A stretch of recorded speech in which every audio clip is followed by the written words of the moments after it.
Okay. There we go. That took a second there. So anyways, the top 7 questions for financial aid, Office of Financial Aid. We're going to dig right into the first one. I'm going to start with the first one, and then, like I said, in tandem, Jennifer will kind of take over the next one, and so forth, so on and so forth. First one is, and we get this a lot, the award offer letters you probably received, hopefully you received, to your permanent mailing address that kind of outlines all of the financial aid that the student will be eligible for the fall and winter 2026-2027 academic year.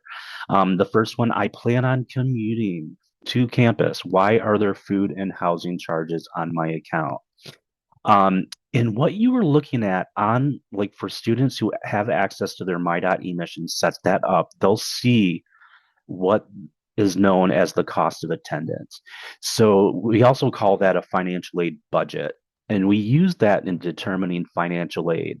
The cost of attendance represents all the direct and indirect costs associated, all the educational expenses with attending EMU for an academic year, which traditionally for us and what we based our award offers on is the fall 2026 and winter 2027 semesters. So we're required to have different line items within this cost of attendance. So that includes direct costs, like obviously tuition and fees. It includes like your optional room and board. If you are indeed living on campus and have a meal plan, then there will be a direct cost billed by EMU for those things. But we're required to have certain elements in the cost of attendance, including food and housing. So whether in the cost of attendance will vary based on a commuter or on-campus budget. So even whether you're commuting from the family home, living off campus in an apartment, or living on campus, every student who submits a FAFSA will have that food and housing component included within their cost of attendance. So the important thing to remember is that the cost of attendance is not your bill. Even though they kind of overlap, the cost of attendance will include direct costs that are estimated to be your charges for tuition and fees, but the bill won't be emailed to students until July. So once officially the tuition and fees have been established, for what they will be for the 26-27 academic year, an e-bill will be sent out shortly thereafter. We're looking at sometime in July. So that's when everything's going to kind of come into shape as far as like, what do I owe? What's my financial obligation to Eastern? Can I get on payment plans and that type of thing? But the gist, the important part in answering this particular question is that food and housing, every student will have that as a component of their budget or cost of attendance. All right. Next question. What if my scholarships, grants, and student loans aren't enough to cover my bill? And I really like this question, not because it is one of our top questions, but what I like about this is it's the question we want you to be asking because we want you to right now be contacting our office so we can go over what are your options if it's not enough to cover your bill. Um, Thank you, Bill. So the first option is to talk to your parent about a Parent Plus loan. Now, if you don't already know, a Parent Plus loan is a loan just like it sounds. It's in the parent's name. It's not a co-borrowing loan. It is a loan that is solely the borrower is the parent, and is responsible for paying it back. But that is one option that a student or as a parent that you would have to help cover any remaining cost that is already covered by your existing grants, scholarships, and student loans. A little bit more about the Parent Plus loan. It does require a credit check at studentaid.gov. Now, that's not available until after May 1st. Additionally, if the parent is denied the Parent Plus loan because of the credit check, students can be offered additional unsubsidized loan funding. So if that does happen when you're going through the credit check, we'll get that information and we'll automatically offer your student an additional unsubsidized loan. Another option to pay your balance, we do have payment plan options. There are 5, 4, and 3 installment plans. Those, like Bill said, your bill will be available in early July, and right on that bill, you'll see your payment plan options. And the the most popular one is the 5 payment plan because there's no fee for it.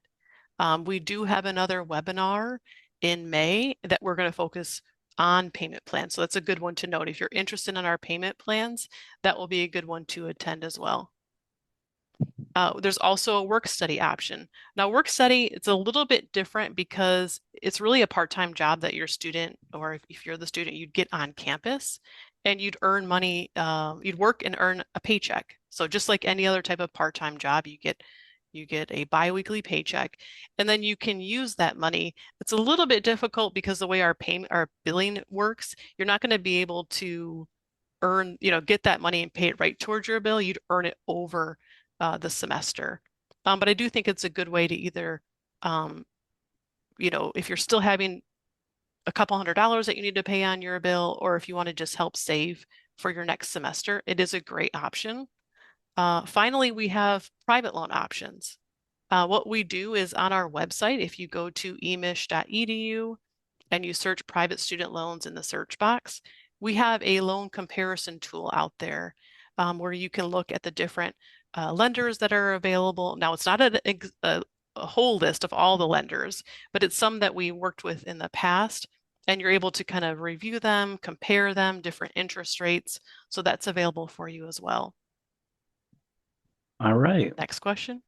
Next question. Oh, let me get over there. Come on. My Vanna White skills are not working today. All right.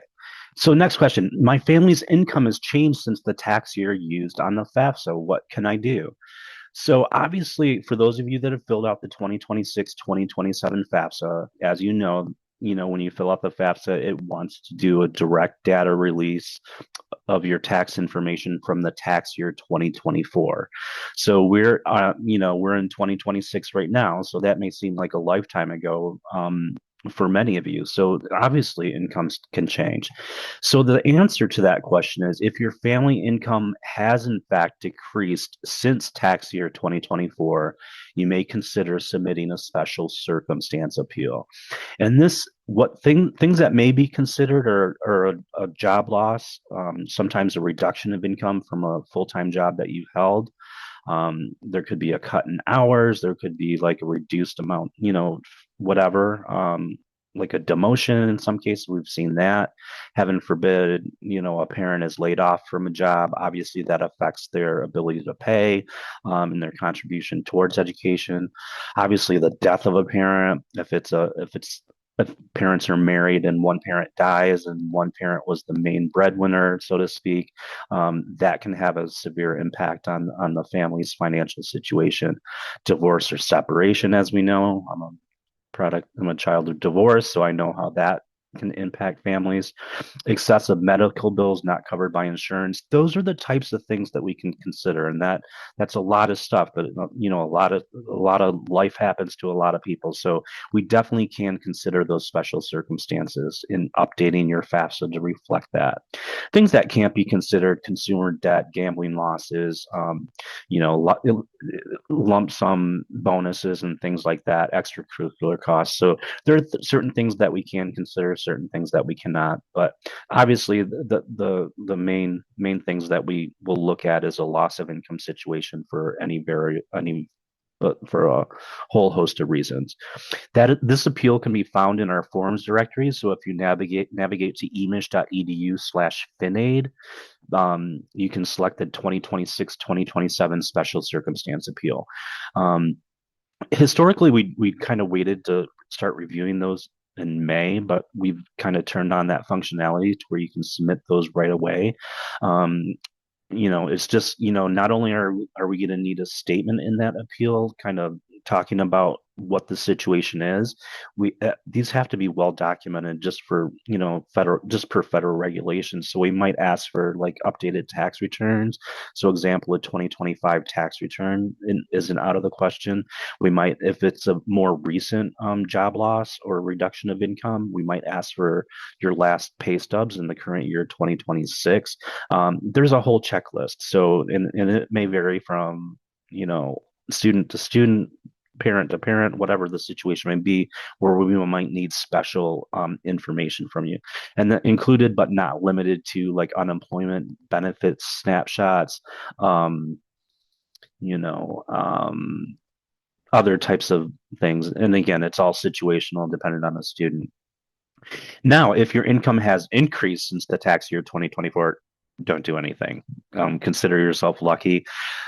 That may mean that your financial aid offers may change like in subsequent years. So like for next school year, if you're making more and you got a higher paying job and you're the main parent contributing on the FAFSA, it could be that financial aid eligibility could change. Keep in mind that you do have to submit a FAFSA each academic year. So the student aid index, which is the magic number the FAFSA comes up with, that may fluctuate from year to year depending on the earning income or on the pace of earnings. So that's that. Next one. How do I submit my final high school transcript? Now, what the reason this is so important is because every student needs to complete this requirement. You might be receiving federal financial aid, you might have a scholarship from EMU, and every type of aid requires this high school transcript to be submitted. And we won't be able to move forward until we receive it. And remember, keep in mind, our bills are going out early July.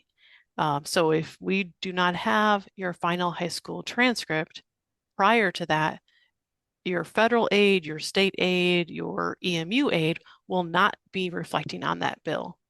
Um, Students can request their high school transcript through Parchment. They probably have already done this before. Many times we're talking to students and we bring up Parchment and they are very familiar with the website. You could also, through your high school office, they can also submit the transcript. The most important piece is that you can't do it now. Most of your students haven't officially graduated yet. They need another month to a month and a half before that actually happens. And so we do need the transcript that has their graduation date on it, confirming that they graduated. So it could be something that you can go on Parchment right now. And from my memory from doing this for my own student, we were able to push a button that says hold until this semester ends or hold until they graduate. So that's one option that you can do, or you can wait until they graduate and then go on and order the transcript. It has to be official. So it can't be something where your student they have a copy of their transcript and then they just bring it into our admissions office. It has to be official. So it has to come through Parchment or right from the high school to our admissions office. So again, it's required for all students, and we need it for the financial aid to be able to apply to your bill. All Anything right. to add to that, Bill? No, that's Okay, great. Yeah, good. it's one of the most like it seems like it kind of trends up and down like as far as like the issue with the like some year like one year it was like nobody was turning these in. We're like, what is going on? And we do a push and we're constantly reminding students, but just put that on your radar that if we don't have that, we're going to continue to bug you for that week because our hands are kind of tied if we don't have official high school transcripts. Um, so we kind of covered that. All right. So the next question, what do I need to do to remain eligible for financial aid and scholarships? I like to use this expression, and it's my own I came up with to keep to of course I'm gonna mess it up and it's not coming out like anyways, you gotta make the grade to keep the A. That was There what you I was trying go. to There say. you Thank go. you. I tried. Anyways, but there is a certain academic standard that students have to meet in order to maintain aid eligibility and scholarship eligibility. So the first one is for federal aid. We call that satisfactory academic progress. The federal government requires us to have a qualitative and quantitative standard and a PACE requirement.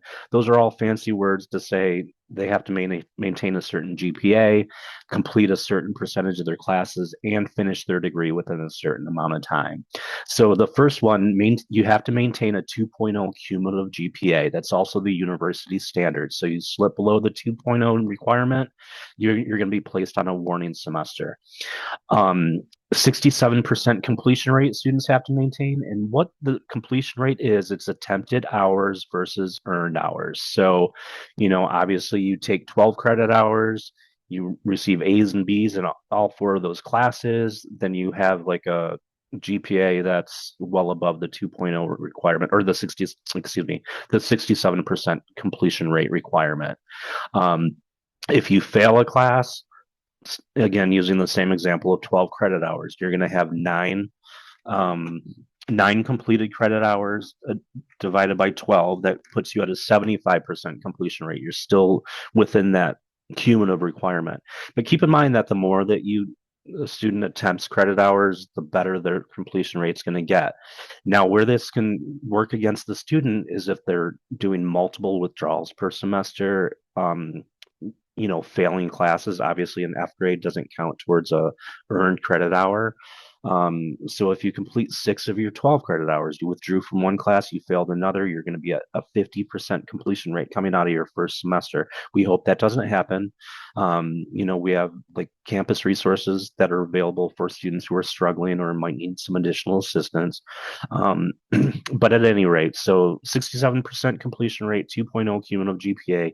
The third one, it's a little bit wordy and kind of difficult to get your head around just by reading it, but just to explain it, students must complete their degree requirements within 150% of the required number of credits for their program.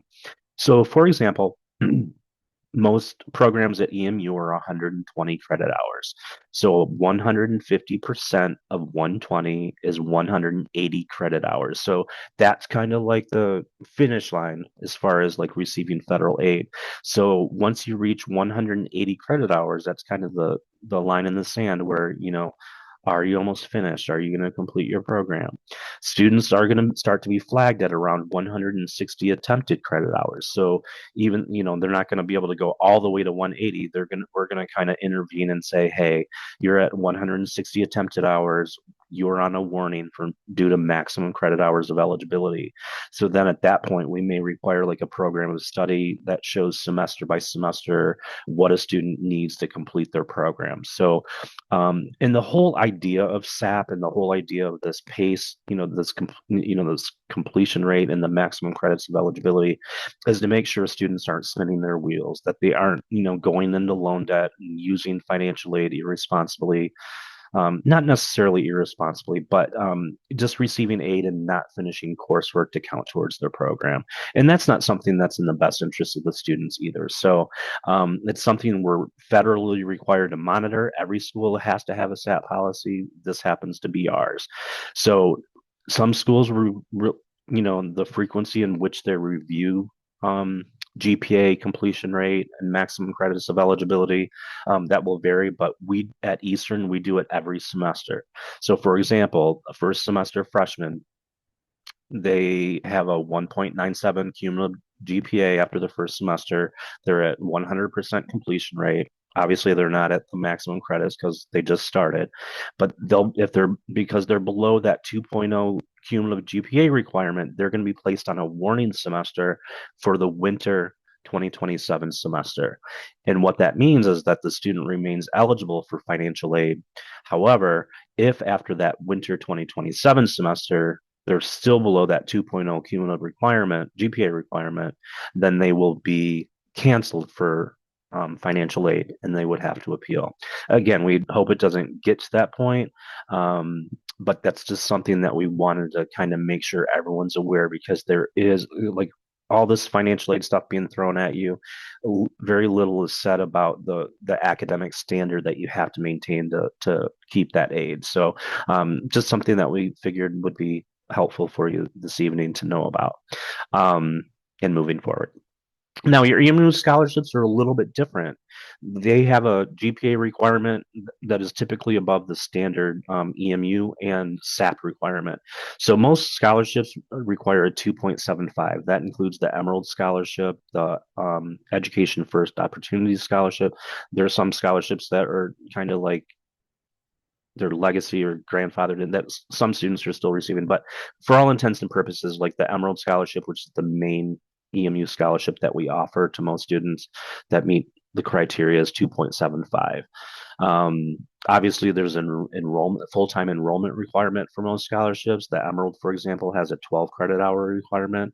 Some of our scholarships have a suggested or 15 credit hour requirement, but you should receive notification when you're awarded the scholarship what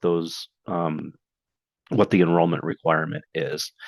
So this is a little bit different from SAP, Satisfactory Academic Progress, where we review after every semester. EMU scholarships, we review after the winter semester. So basically after the academic year is over.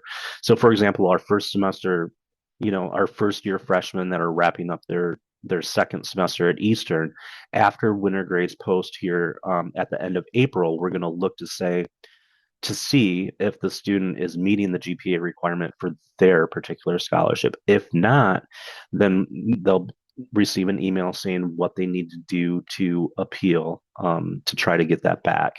In most cases, if the student is kind of flirting with that minimum GPA requirement, as long as the appeal is, well written and addresses the issues that kind of happened that prevented them from meeting the GPA requirement, most likely they'll be put on some type of you know, um, Jen, help me with the Plan, word, but like a like a plan plan. to, yeah, like a plan to kind of improve that.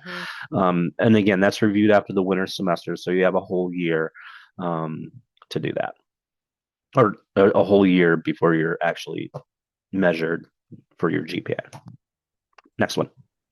I have questions about my bill and payments. Is financial aid different than billing? And the answer is yes. We do have two different offices. So Bill, Rhonda, Natalie, and I, we all work for the Office of Financial Aid. And we're going to go over the differences, like what we handle and what they handle, our student business services. But first, I want to point out that we don't expect you to, know all this. So we are here for you. And so if you don't know who to call and you have questions about either your bill or your financial aid, please reach out. We don't want you to feel like you have to know exactly who to reach out to. We will get you to the right person. But so you guys know in terms of like who to go to, who's the expert on things, the Office of Financial Aid, you would contact us if your aid is not reflecting on your e-bill. Remember, you're getting that bill in early July. If your aid's not on there, that's a call to financial aid. If you have outstanding requirements, so we're asking you for documents, and that's preventing aid from paying, again, if it's not on that bill, you're contacting financial aid. If you have questions about federal loans, grants, state scholarships, EMU scholarships, all that is financial aid. Satisfactory academic progress, everything that Bill just went over, that's all us too. So again, these are kind of just some things that we wanted to point out that we handle strictly in our office. Student business services, that's our billing office. So you're going to contact them if you have questions about your e-bill regarding charges on your account, how much a certain class costs, the fees associated. If you have questions about payment plans, if you have questions about the refund process or refund preferences, you'll contact Student Business Services. Anything with third-party payments, so savings plan, Oh, education mhm, savings plan, mhm. um, any type of, Military. yep, military, your employer is paying part of your bill. All that typically goes through our third-party payments. So these are just some differences that we wanted to point out between our offices. But again, always reach out to us if you have any questions, and we'll get you in the right direction to the right person. Bill, can you think of anything else to Yeah, just to to kind that? of piggyback on that, because this is a huge one. Because obviously, we're financially, we've got the word financial in our title, so that we're kind of like anything regarding money, money matters, etc. Obviously the first instinct is to call financial aid, and we really do like we want to help students, families like kind of navigate this whole process. So the first instinct is to call financial aid. Yeah, we can help with so much, and we're able to look at billing screens. We're able to look to see if in some cases if a student is on a payment plan, but we don't have the software and the knowledge to look at all of those deep diving billing related questions. So if a student has a registration hold on their account because they have a past due balance or a remaining balance, student business services puts that on there. We have no authority to remove that type of thing.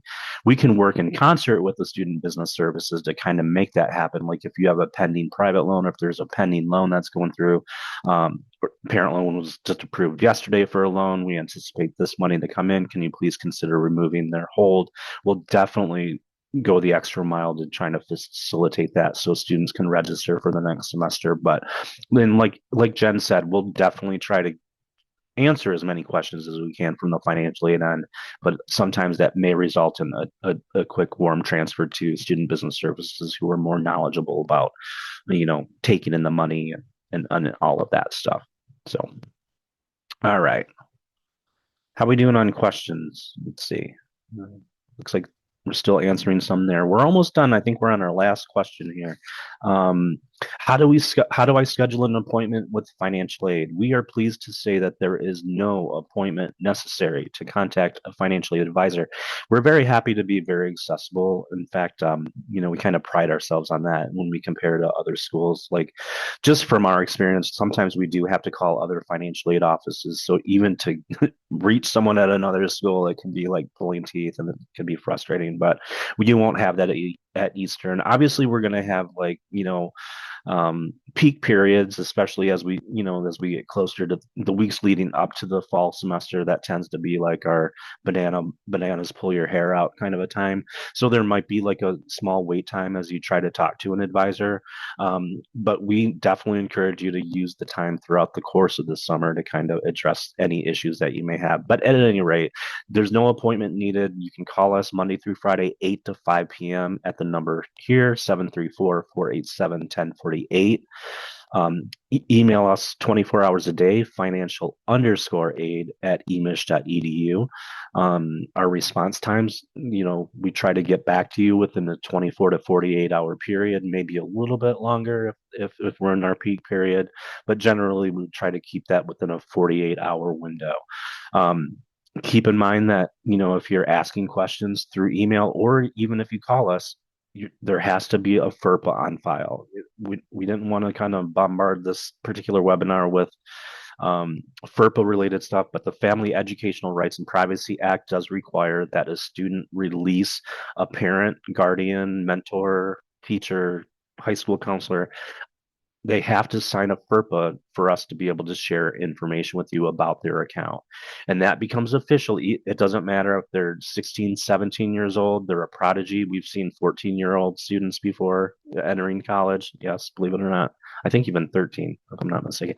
At any rate, they have to have a FERPA. So once they register, once they attend the SOAR orientation session, they're going to register for the first set of classes. That's when they become official and their information is protected unless there's a FERPA on file. So I'm just kind of throwing that out there if you do try to contact us and get information about your student. And the third option is, in-person advising. We have walk-up advising at Service EMU. They're located on the second floor of the EMU Student Center, and they're essentially open Monday through Friday, 9 a.m. to 5 p.m. Friday, they're 9 to 5, Monday through Thursday, 8 to 5. Are their official hours. So some people like to kind of like be in front of a person. That's fine too, but we really encourage you to use the phone number because it's staffed by our entire staff Monday through Friday. You might get one of us if you call. You might get one of us. I don't know if that's a good thing or a bad thing, depending on the day. But yeah, I enjoy my colleagues, and I know that Rhonda, Natalie, Jen, Leanne, who's not here today, and all of our support staff that also help answer the questions. We're very compassionate. It's our job to feel the pain, so to speak, and help you navigate these waters. So we don't want you to feel like you're alone. It's our job to help you out. We want students to succeed right out of the gate. That's why we're providing this information today and into the future. And we look forward to working with you as we move forward towards the start of the fall 2026 semester. So this is the point where we kind of share like our socials here down at the bottom. If you like to keep up on social media, again, our phone number and website is there, and this is where we can open it up to other questions here. And Rhonda and Natalie, feel free to kind of chime in, and if you've seen like a trend of these questions. How about this one that just came in? Do we pay per semester or annual for housing? Um, I'll go ahead and answer that, Natalie. And then Jen, if you wanted to kind of piggyback on whatever I might say, but we do bill per semester. That's one thing that I like to say. Like when you get that award offer notification in the mail, hopefully many of you received that. All, if not, many, if not all. Um, that um, kind of gives you a snapshot for the year. It gives you the fall and winter information. We bill per semester. So a student will sign up for a set of classes every semester. They'll be billed for that block of tuition. We have a block tuition formula, a way of billing here at Eastern. It's the same price between 12 and 16 credit hours. And we also bill per semester if a student's living on campus for their meal plan and their housing. So they're billed per semester for those charges. So and then a student can look at like what their aid is for every given semester. Some people like to kind of get their head around that whole year. Some people kind of have a brain that thinks like that. I like to break it down per semester, because if a student has a remaining balance from, say, the fall semester over, like as it currently stands, and things are always changing, but as it is right now, if you have a balance over $500, that's going to prevent the student from registering from their next set of classes, say in the winter semester. Um, so that's a good question. That is a good question. I, I saw kind of a trend of like maybe what if you didn't get the award offer? But it sounds like they're able to see it on their portal, on their My Emish. And I think that's perfect. Like that's great because really that award offer was just kind of like a snapshot in time, what your student had at that point. But seeing it live on their portal means it's up to date. Like if we were able to give them Mm-hmm. any additional awards, if just there's any changes that had to happen, it's all live on that portal. So I think that's great to just refer to that. And I think there's even a print function on there. It's not going to look as pretty as, when we send Mm-hmm. out that glossy award offer. Mm-hmm. Um, Yeah, the my.emish portal does reflect in real time what the awards are. Yeah. Okay. Natalie has her hand up. Natalie, what you got, girl? So there's a couple questions that are asking whether or not the slides will be available for viewing after the presentation is done. Rhonda did put a link in to show them where the video would be available once it's uploaded, but will the slides be available? We can probably provide that. Let's go back. One thing that we probably should have included, if we refer back to, if jot down this email Right. I address, was just going to say, financial. send us an email. Yeah, financial_aid@emish.edu, and we'll have a slide deck available. We can send it either, most likely we can convert it to like a PDF format so most people can read it. We can also send it in a PowerPoint format if you prefer. But yeah, send us an email and we'll be glad to provide that for you. We do plan on, again, we're recording this and we hope to host it on our website so that you can refer back to it. But yeah, we'll be glad to provide this for you um, and that way. Was there anything else, Natalie, that you had? Nope, you Okay. guys are doing a great job. Okay, perfect. Um, Hey, Bill, could you talk about how Michigan achievement gets confirmed for students closer to the start of the school year? Yeah, sure. And then, yeah, John, help me out if I miss anything here. But Michigan Achievement Scholarship, there are a few things that are required for that. Like if you're not packaged with the Michigan Achievement Scholarship, it's because A, you're not a Michigan resident or you didn't graduate from a Michigan high school. And a lot of that information is pulled from the FAFSA. You do have to have a certain student aid index that's below a certain number. Is that Mm-hmm. 30,000, Jen? Yeah, it's a Yes. 30,000 student aid index. Michigan resident, and you have to start college within a certain time frame after you graduate high school. But if you believe you're eligible for the Michigan Achievement Scholarship and you don't see it as part of your award package, reach out to us either through, calling the number, emailing us, or going to Service EMU, and we can kind of see if you meet those eligibility requirements. Now, as many of you may notice when you see the Michigan Achievement on your award, in your award section, your award offers, it may be we see it as like an estimate, and it remains an estimate until we actually confirm that every student is indeed eligible for it. Part of that is going to the MISSG portal. And you can do a quick Google search on that MISSG portal, and it should be the state of Michigan portal where students will be able to log in. If they don't have like a username and password, they can create one right there, just like most things. And they'll be able to go in there and add EMU as their school of planned attendance. So they'll put EMU there, and then as we kind of work our way through summer, that award will go on as a guaranteed form of aid and reflect on the bill. And again, it's also contingent upon what?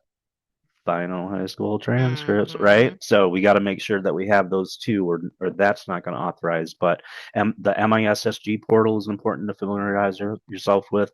And then just another thing, besides MAS, Michigan Achievement Scholarship, any gift aid is typically normally automatically accepted for the student. Why? Because we call it free money.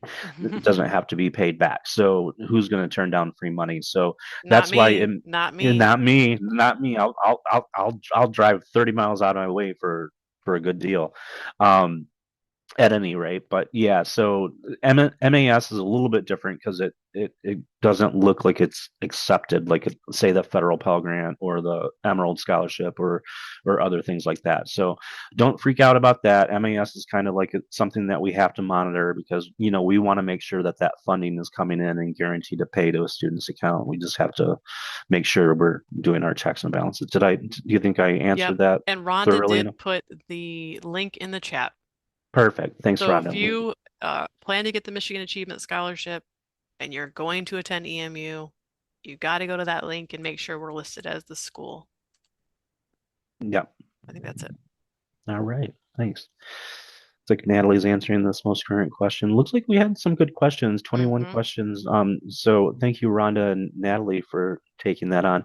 Did you see like a trend, you guys, with like the questions that were being asked? Something that we might want to kind of dive a little bit deeper on with this remaining time that we have. We got about, we're scheduled till 7, so we got plenty of time.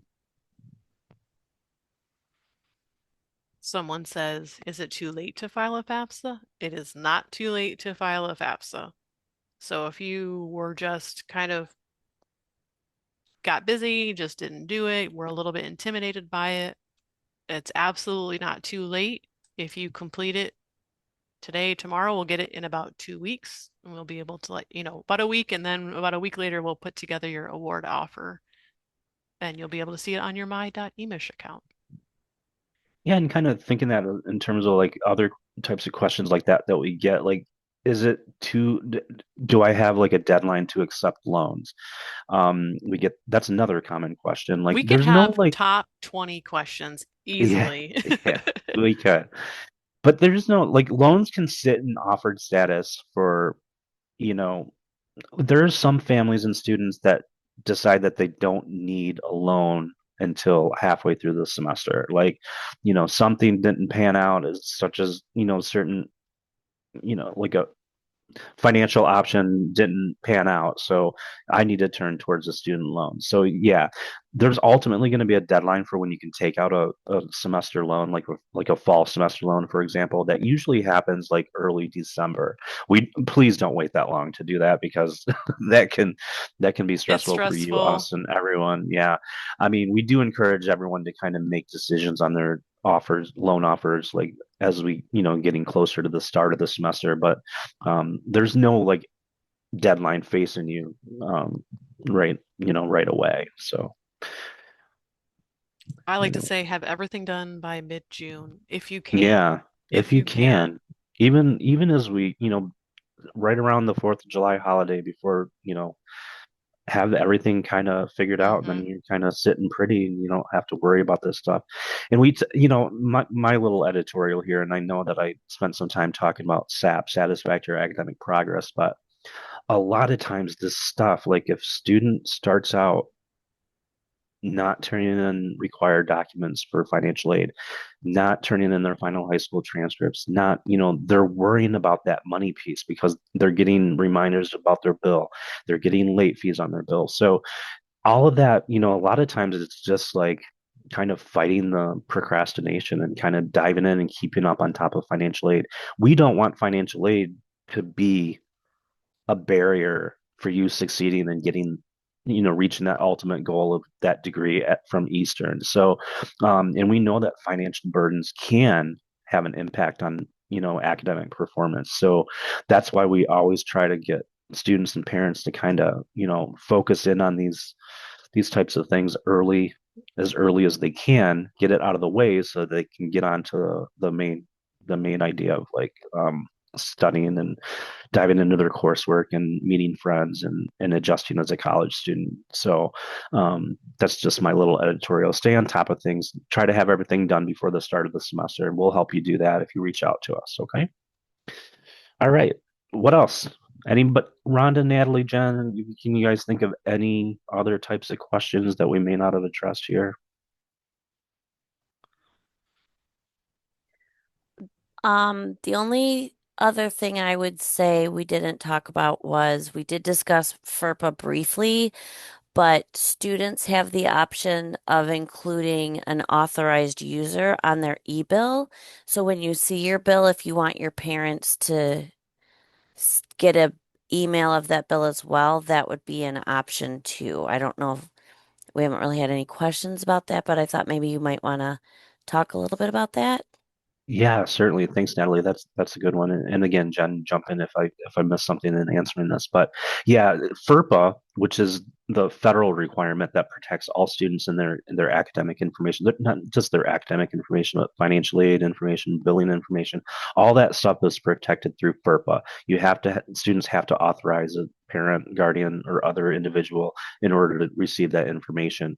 Now, to be what they call what's the name? I just lost it. An Authorized authorized user. user. Thank you. It's been a long day. Authorized user, EMU does not send out any paper bills in the mail. So there's not going to be like, anything coming in the mail. Everything's delivered electronically. So in order for a parent, for example, to access that bill, even though you may be paying that bill, it's frustrating, I know, you have to be an authorized user on that account, and students can set that up through their e-bill. So that's another item on the student's checklist, is to make sure that authorized users are set up and they're able to access their e-bill. It's different from FERPA. So parents may be able to go in there and make a payment on the bill, but they can't necessarily call and get information about the details of that bill unless there's a FERPA. So I would probably do both if the parent plans on being involved with, the billing cycle, the, payments and all that stuff. Fill out the FERPA and the authorized user.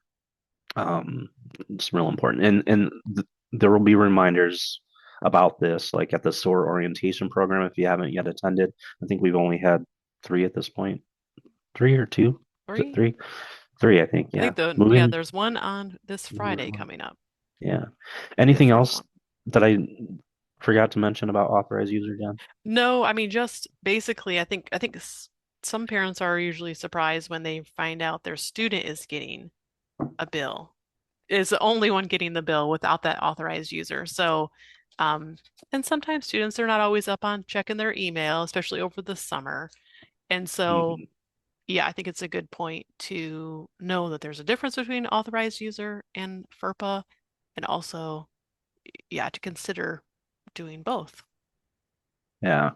And it could be a frustrating thing. Like back to FERPA, like, a parent calls, they are paying the bills, and the student they're trying to adjust to college, and the parents are handling all the affairs. We get it. We get it. Um, there was a point I was going to make. What? You can tell my day is like about to be over, Mm-hmm. but no, it can be a frustrating experience when we have to tell the parent, oh, there's not a FERP on file, so we can't share this information. Well, can you tell me if I submitted the FAFSA? We can't even tell you about that. Like there's simple little things, and we don't want you to be frustrated with us because you think that we're being petty.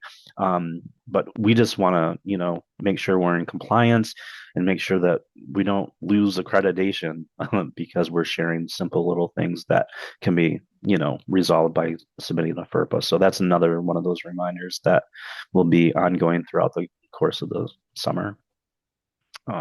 And authorized users. So that's great. These are some great questions, and I kind of like looked over some of the questions that were asked, and again, our next webinar is going to be focusing on more of like the money matters, the more specific billing related questions. So we hope to have someone from Student Business Services at that particular event on when is it, May 18th? May 13th, I May believe. 13th. Okay. Sometimes I close my threes and make them eights. That's just like something I do in my head. At any rate, whenever that next one is, hopefully that'll be more information that you'll find useful regarding billing and payment plans and things like that. So, okay. Last call for questions here before we kind of fade out for the night. Oh, here's another one. Do all payments have to be paid in full before the next semester starts, even with the payment plan? Jen, I've been Well, talking the too good much. thing about about the payment plan is that it is over by the time even registration starts for that next semester. So when you're going to do the 5 payment plan, it's when you sign up for it in July, you actually have a payment due in late July, typically August, September, October. Sometimes we'll even try and get 2 into October, maybe 1 in early November. So with the payment plan, you will be it'll be finalized, but by the time even registration starts for our winter semester. But you do have to have your balance paid. Also, I mean, let's say you weren't on the payment plan and for whatever reason that bill wasn't paid, it does have to be paid before you can register for that next semester.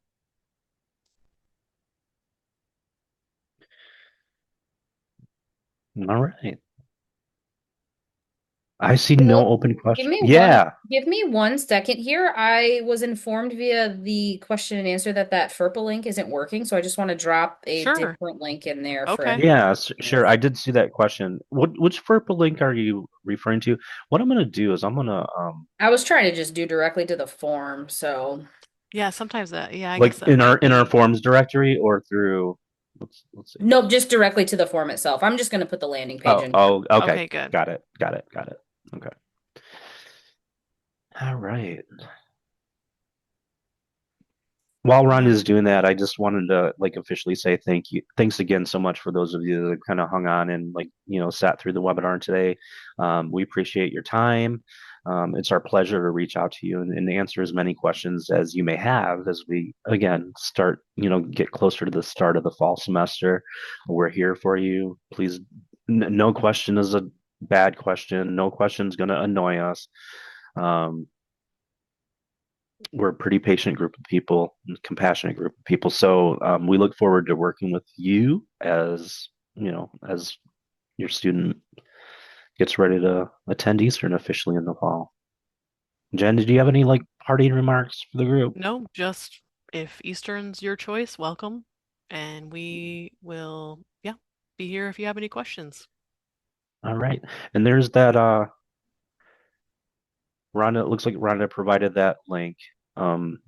That's the official link to it, and we also have it in our forms directory too, which is on the financial aid page. And you can also do a quick search on the main EMU site, emish.edu. Just type in FERPA, FERPA, and it should take you to that link. And they also provide, I believe you can obtain like a paper one if you want to go in person. Service EMU will have them. They'll be able to print those out um, and get that input into the system for you.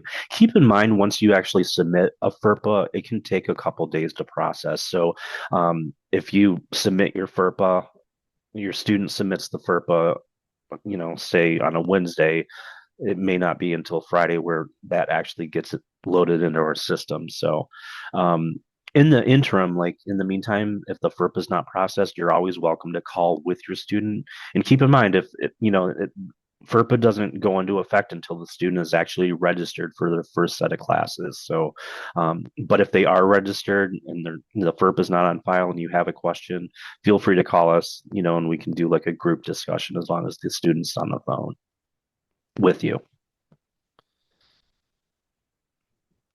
All right. With that, I think we're gonna kind of like call it a night. And again, thank you, and we hope to see you and hear from you on via phone, on the web, whatever the case may be, in person.